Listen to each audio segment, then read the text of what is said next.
সহদেব দেখলেন জঙ্গলের মাঝে বেশ কয়েকটি কুয়ো, কিন্তু আশ্চর্যের বিষয় হলো এর মধ্যে সব থেকে গভীর কুয়োটিতে জল নেই, একদম শুকনো। এই ঘটনা দেখে এসে পরমেশ্বরকে বললেন।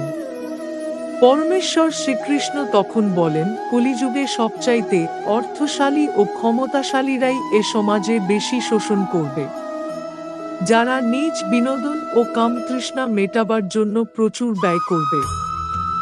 সুরা, তামাক ও বিভিন্ন নেশাজাত দ্রব্যের পিছনে প্রচুর সম্পদ ব্যয় করবে, অথচ সমাজের পিছিয়ে পড়া বা দরিদ্র সমাজের জন্য শুধুই তাচ্ছিল্য থাকবে।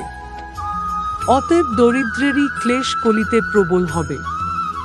ধনীরা হারাবে মনুষ্যত্ববোধ ও বিচার বিবেচনা করার যথাযথ বুদ্ধি। ভগবানের প্রতিটি এখন বাক্য সত্যে পরিণত হচ্ছে এবং হবে। পাপে পরিপূর্ণ এ কলিযুগ। এই পাপ থেকে উদ্ধারের একমাত্র উপায় ভগবানের সেবায় নিজেকে নিযুক্ত করা।